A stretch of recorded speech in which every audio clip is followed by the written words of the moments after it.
सनातन वैदिक भक्ति चैनल में आपका स्वागत है। प्रातःकाल योगासन हम करते हैं। प्रथम आसन भस्त्रिका करेंगे। जय श्री कृष्ण।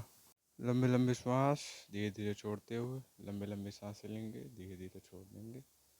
लंबी लंबी श्वास पूरा पूरा लेते हुए धीरे से छोड़ते हुए अपनी क्षमता अनुसार प्रातःकाल योगासन इसी प्रकार करते रहेंगे। सनातन वैदिक भक्ति चैनल को लाइक करें, सब्सक्राइब करें, शेयर करें और कमेंट भी कर सकते हैं। और जो प्रथम बार जुड़ रहे हैं चैनल को सब्सक्राइब जो करते हैं, बेल आइकन प्रेस कर दें। डेली अपडेट्स के लिए सोशल मीडिया पर भी फॉलो कर सकते हैं, ट्विटर, इंस्टाग्राम और फेसबुक पर। इसी प्रकार प्रातःकाल योगासन करते रहिए और निरोगी का जीवन जीते रहिए, क्योंकि योगासन करना अति आवश्यक है। योगासन से आपको मानसिक रूप से शांति प्राप्त होती है, जिससे आपको कार्य करने में सहायता मिलती है और दैनिक दिनचर्या भी आपकी ठीक रहती है। तो इस आसन से आप उगे लाभ होंगे। पाचन तंत्र आपका मजबूत हो जाएगा, फेफड़े मजबूत होंगे, श्वसन तंत्र भी मजबूत होगा और भी अन्य आदि लाभ हैं। तो इसी प्रकार प्रातःकाल करते रहें। सभी अपनी क्षमता अनुसार करेंगे। जो किसी रोग से ग्रस्त हैं वह चिकित्सक के परामर्श के बाद ही कोई आसन करेंगे। कठिन आसन तो बिल्कुल नहीं करेंगे। और जो युवा हैं, वृद्ध हैं, वह अपनी क्षमता अनुसार करेंगे। सभी कर सकते हैं। पूरे दिन में से कभी भी एक समय निकाल कर योगासन अवश्य करें, क्योंकि जैसा कि आप देखते हैं कि कलिकाल में पर्यावरण कितना दूषित हो चुका है। हवा भी आपकी जहरीली हो चुकी है, उससे श्वास से संबंधित कई समस्याएं आती हैं, जिससे हम निरोगी हो जाते हैं और दैनिक दिनचर्या के कार्य भी नहीं हो पाते। तो प्रातःकाल योगासन से बहुत लाभ होते हैं। इससे आपका चित्त भी शांत रहता है और कार्य में आपकी एकाग्रता बनी रहती है और आप दैनिक दिनचर्या के कार्य, गौ सेवा और अन्य आदि कार्य भी कर पाते हैं। तो इसीलिए प्रातःकाल योगासन अवश्य करते रहिए। दूसरा आसन कपालभाति करेंगे। पैरों को ऊपर रखते हुए छोटी छोटी सांस धीरे धीरे छोड़ते हुए इसी क्रम में बार बार करेंगे। तो उससे आपको लाभ होगा। अपनी क्षमता अनुसार करेंगे। जो गति कर सकते हैं गति से करेंगे, और जो प्रथम बार कर रहे हैं वह मध्यम गति से करेंगे। इससे आपको कई लाभ होंगे। मधुमेह जैसे रोग कम होगा, सिर में दर्द कम होगा, फेफड़े मजबूत होंगे, पाचन तंत्र मजबूत होगा, तरल पदार्थ बाहर निकलेंगे शरीर से और रक्त संचार भी बेहतर होगा और अन्य आदि लाभ हैं। तो धीरे धीरे श्वास को छोड़ते रहिए, लेते रहिए, छोड़ते रहिए, लेते रहिए। इसी क्रम में बार बार करते रहिए। पीठ को सीधा रखते हुए, पीठ को झुकाना नहीं है, सीधा रखते हुए धीरे धीरे करते। जैसे जैसे आप करते जाएंगे अभ्यास बनता जाएगा प्रतिदिन सनातन वैदिक भक्ति चैनल के माध्यम से। अब उसके बाद अनुलोम विलोम करेंगे। दाहिने से लेकर बाएं श्वास नलिका से छोड़ देंगे, दाएं से लेकर बाएं से छोड़ देंगे। दाहिने और बाएं मस्तिष्क में रक्त संचार बेहतर होगा, पाचन तंत्र मजबूत होगा, थायराइड जैसी बीमारी कम होगी और स्ट्रेस, डिप्रेशन, एंजाइटी जैसी समस्याएं धीरे धीरे कम होने लगेंगी और अन्य आदि लाभ में। इसी प्रकार दाएं से लेकर बाएं से छोड़ते हुए एक बार में एक ही श्वास नलिका से लेकर दूसरी से छोड़ना है। पीठ को सीधा रखना है। अपनी क्षमता अनुसार ही गति को बढ़ाना और घटाना है। इसी प्रकार करते रहिए। उसके बाद प्रभु को प्रणाम करेंगे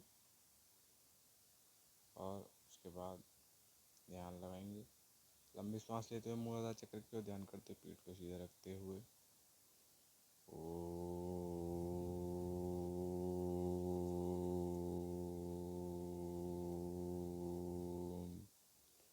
सभी चिंताओं को त्यागते हुए, एकांचित होकर मूलाधार चक्र का ध्यान करते हुए और अन्य विचारों को त्याग दीजिए। केवल चक्र का ध्यान करिए। पीठ को सीधे रखते हुए झुकाना नहीं है। धीरे धीरे आपका ध्यान लगने लगा। जैसे जैसे प्रतिदिन आप अभ्यास करेंगे मन भटकेगा, परंतु बार बार आपको केंद्र बिंदु के लाना है। जैसे कि भगवान श्री कृष्ण गीता उपदेश में अर्जुन से कह रहे हैं कि मन को नियंत्रित करने के दो तरीके हैं, ज्ञान से और वैराग्य से। तो आपको भी इसी भाव से मन को बार बार केंद्र बिंदु पे लाना है। बार बार आप करेंगे, अभ्यास बनता रहेगा, मन भी लगने लगेगा और आपकी अवधि भी ध्यान की बढ़ती जाएगी। उससे पहले आपको आसन को जीतना होगा। एक आसन में बैठने का भी अभ्यास आपको होना चाहिए योगासन करते समय, क्योंकि अगर एक आसन में बैठने का अभ्यास आपका नहीं है तो अधिक देर आप योगासन नहीं कर पाएंगे। तो इसलिए अभ्यास अवश्य करिए। पीठ को एकदम सीधा रखते हुए ध्यान करिए। श्वास को मध्य में जाकर कुछ क्षण रोकने की कोशिश करिए, उससे भी आपके श्वास रोकने की अवधि बढ़ेगी। मूलाधार चक्र का ध्यान करते रहिए। बीच बीच में ओम की ध्वनि का उच्चारण करते रहिए। केवल चक्र का ही ध्यान करिए, करते रहिए अभ्यास बनता जाएगा प्रतिदिन, और अन्य कोई भावना आने पाए। प्रतिदिन करना अति आवश्यक है, उससे ही आपका अभ्यास बनेगा। जब भी आपको समय मिलता है, जब भी आप कर सकते हैं, प्रतिदिन करने से ही अभ्यास बनता जाएगा। धीरे धीरे आपकी क्षमता भी बढ़ती जाएगी, रोग प्रतिरोधक क्षमता भी बढ़ेगी, और स्वास्थ्य संबंधी समस्याएं भी आपको नहीं होंगी। इसी प्रकार करते जाएंगे प्रतिदिन। अगर पैरों को ऊपर रख के नहीं कर पा रहे तो नीचे रख कर भी कर सकते हैं, और एकांत में भी आप कर सकते हैं, भजन इत्यादि के साथ कर सकते हैं, साथियों के साथ कर सकते हैं, परिवारजन के साथ भी कर सकते हैं। स्वयं करें और को भी प्रेरित करें, और सनातन वैदिक भक्ति चैनल को शेयर जरूर कर दें, ताकि अन्य लोगों को भी लाभ प्राप्त हो सके। तो इसीलिए योगासन से जीवन में बहुत बदलाव होते हैं। बस देर है तो आपके आराम करने की, किसी भी दिन आप आराम कर सकते हैं, जब आपको लग रहा है कि हम उस दिन कर सकते हैं। और कहीं पर भी कुछ आसन ऐसे हैं जो बैठकर आप कहीं भी कर सकते हैं। बस करना अति आवश्यक है। प्रतिदिन अवधि आप अपने अनुसार आप कर सकते हैं, जितनी देर आप करना चाहते हैं, परंतु प्रतिदिन करना मुख्य उद्देश्य होना चाहिए। प्रतिदिन करने से ही आप निरोगी बने रहेंगे और अपने कार्यों को सुगमता से कर पाएंगे।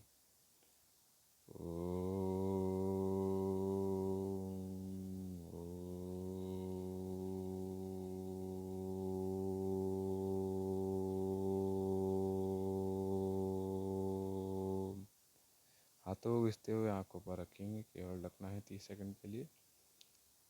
ढकना है, केवल दबाना नहीं है। उसके बाद 30 सेकंड रखने के बाद कानों पर रखते हुए 30 सेकंड तक रखेंगे। इससे आँखों की ज्योति भी आपकी बढ़ेगी। प्रतिदिन आप इसी प्रकार हाथों को घिसकर द्वारा गर्म करेंगे, फिर कानों पर रखेंगे, फिर गर्दन को दाहिनी और बाईं ओर घुमाएंगे। धीरे धीरे कंठ की मांसपेशियाँ मजबूत होंगी। इस प्रकार घुमाने से दाहिनी और बाईं ओर घुमाएंगे। धीरे धीरे अपनी क्षमता अनुसार, अधिक जोर नहीं लगाना है आपको, दाईं और बाईं ओर घुमाएंगे धीरे धीरे।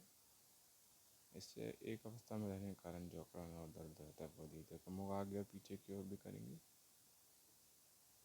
और उसके बाद कंधे घुमाएंगे आगे की ओर, फिर पीछे की ओर। धीरे धीरे घुमाते जाएंगे, आगे की ओर पहले, फिर पीछे की ओर। धीरे धीरे धीरे धीरे घुमाते जाएंगे, घुमाते जाएंगे, घुमाते जाएंगे, घुमाते जाएंगे। उसके बाद पैरों को सीधा करते हुए पंजे ऊपर नीचे करेंगे और कलाइयों को गोल गोल घुमाएंगे।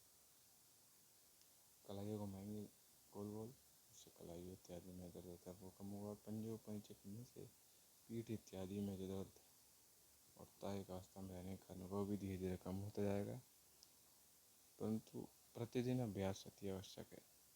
अभ्यास आप करते रहेंगे, क्षमता भी आपकी बढ़ती जाएगी दिन प्रतिदिन। इसी प्रकार तो सनातन वैदिक भक्ति चैनल को सब्सक्राइब करना ना भूलें और शेयर जरूर कर दें।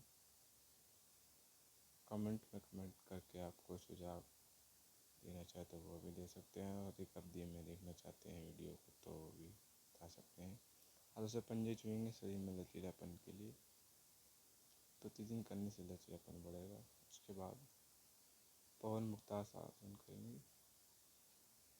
पीठ के बल लेट कर पैरों को आपस में जोड़ते हुए छाती के और लाना है, फिर हाथों को जोड़कर दबाते हुए नासिका को घुटनों तक ले जाना है, और 10 से 30 सेकंड तक रोकना है। जितनी देर आप रोक पा रहे हैं, इससे आप पवन संबंधी रोगों से मुक्त हो जाएंगे। इसलिए इस आसन का नाम पवन मुक्तान आसन है। प्रतिदिन करेंगे तो पवन से संबंधित रोगों से आप मुक्त हो जाएंगे। परंतु ये जब भी संभव है जब आप प्रतिदिन करेंगे। प्रतिदिन करना ही मुख्य उद्देश्य होना चाहिए सभी का। कुछ क्षण रुकेंगे, फिर लेट जाएंगे, फिर दोबारा से करेंगे। धीरे धीरे नासिका को घुटनों तक लेके जाएंगे। धीरे धीरे रखेंगे कुछ क्षण। इससे आपका पाचन तंत्र भी मजबूत होगा और उदर की मांसपेशियाँ भी मजबूत होंगी। उसके बाद सेतु बंधन आसन करेंगे। पैरों को आगे खिसकाते हुए बीच से पीठ को उठा देंगे और हाथों से एड़ी को छुएंगे। इससे फेफड़े मजबूत होंगे, पीठ इत्यादि दर्द भी कम होगा और श्वास जरूर लेते रहेंगे। मांसपेशियों में खिंचाव होगा और मजबूत होंगी। श्वास लेते रहेंगे। जितनी देर रुक पा रहे हैं उतनी देर रुकेंगे, जितना उठ पा रहे हैं उतनी देर ही उठाएंगे। अधिक जोर नहीं लगाना है। फिर धीरे धीरे नीचे रखेंगे। फिर पुनः धीरे धीरे उठाएंगे, उठाए रखेंगे। सांस लेते रहेंगे। जितनी देर रख पा रहे हैं इस अवस्था में उतनी देर ही रखेंगे। फिर धीरे धीरे नीचे करेंगे। उसके बाद हाथों को कंधों की दिशा में पीछे की ओर ले जाते हुए चक्रासन करेंगे और बीच से पीठ को उठाते हुए एड़ियों को सीधा कर लेंगे। जितना उठा पा रहे उतने उठाएंगे। अधिक झटके से नहीं करना है, धीरे धीरे करना है जितना आप कर पा रहे हैं। और जैसे जैसे आप करते जाएंगे अभ्यास बनता जाएगा आपका। प्रतिदिन करने से अभ्यास बनेगा। इससे भी मांसपेशियों में खिंचाव होगा उदर की और फेफड़े मजबूत होंगे। लचीलापन बढ़ेगा शरीर में। पीठ इत्यादि का दर्द धीरे धीरे कम होता जाएगा। दोबारा से करेंगे एक बार। फिर बीच से उठा देंगे, एड़ियों को सीधा कर लेंगे। जितना उठा पा रहे हैं उतना ही उठाएंगे। अधिक जोर लगाने की आवश्यकता नहीं है आपको। सांस लेते रहेंगे। उसके बाद धीरे से उठकर साष्टांग आसन करेंगे। पैरों को पीछे करते हुए हाथों को एड़ी की ओर झुकाएंगे, पीछे की ओर। जितनी देर कर पा रहे उतनी देर करेंगे सभी आसन को। अधिक जोर नहीं लगाना है। हाथों को पीछे करेंगे, एड़ी पर छुएंगे। जितना झुक पा रहे हैं उतना ही झुकेंगे। अधिक जोर नहीं लगाना है आपको। एक बार फिर करेंगे। इससे भी फेफड़े की नाड़ियों में खिंचाव को मजबूत होंगे, पीठ इत्यादि का दर्द कम होगा। उसके बाद हाथों को पैरों पर रखकर पैरों को सीधा करना है बिल्कुल। बार बार करने से अभ्यास होगा। घुटनों को बिल्कुल सीधा करना है। बार बार करने से अभ्यास बनेगा आपको और लचीलापन भी बढ़ेगा शरीर में, खिंचाव होगा। फिर हाथों को मोड़ कर जमीन पर रखेंगे और फिर से सीधा करेंगे। उससे मस्तिष्क की मांसपेशियों में खिंचाव होगा और रक्त संचार बेहतर होने लगी चाहिए। किसी प्रकार प्रभुदर्शन योगासन वीडियो देखने के लिए सनातन वैद्य भक्ति चैनल को लाइक करें, सब्सक्राइब करें, कमेंट करें, शेयर करें। आपको दिन शुभ हो। जय श्री कृष्ण। राधे राधे राधे राधे राधे।